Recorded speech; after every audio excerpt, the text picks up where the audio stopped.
Hello and welcome back to our channel. So today in this video we are going to discuss about how to drop items in Roblox Mobile. So without wasting much of our time, let's get straight into the video. So talking about in general, dropping items in Roblox Mobile isn't as intuitive as in PC, but it can still be done in games that allow it. So to do this, you need to first of all open your inventory and tap on the backpack icon. Now select the item you want to drop so it appears on your hand.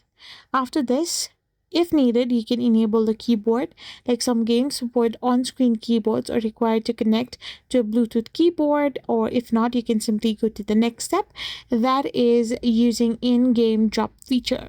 So if you have them, then simply tap and hold the item in your inventory or hand, and this will bring the drop or trash option, and tap on drop to release that particular item on ground.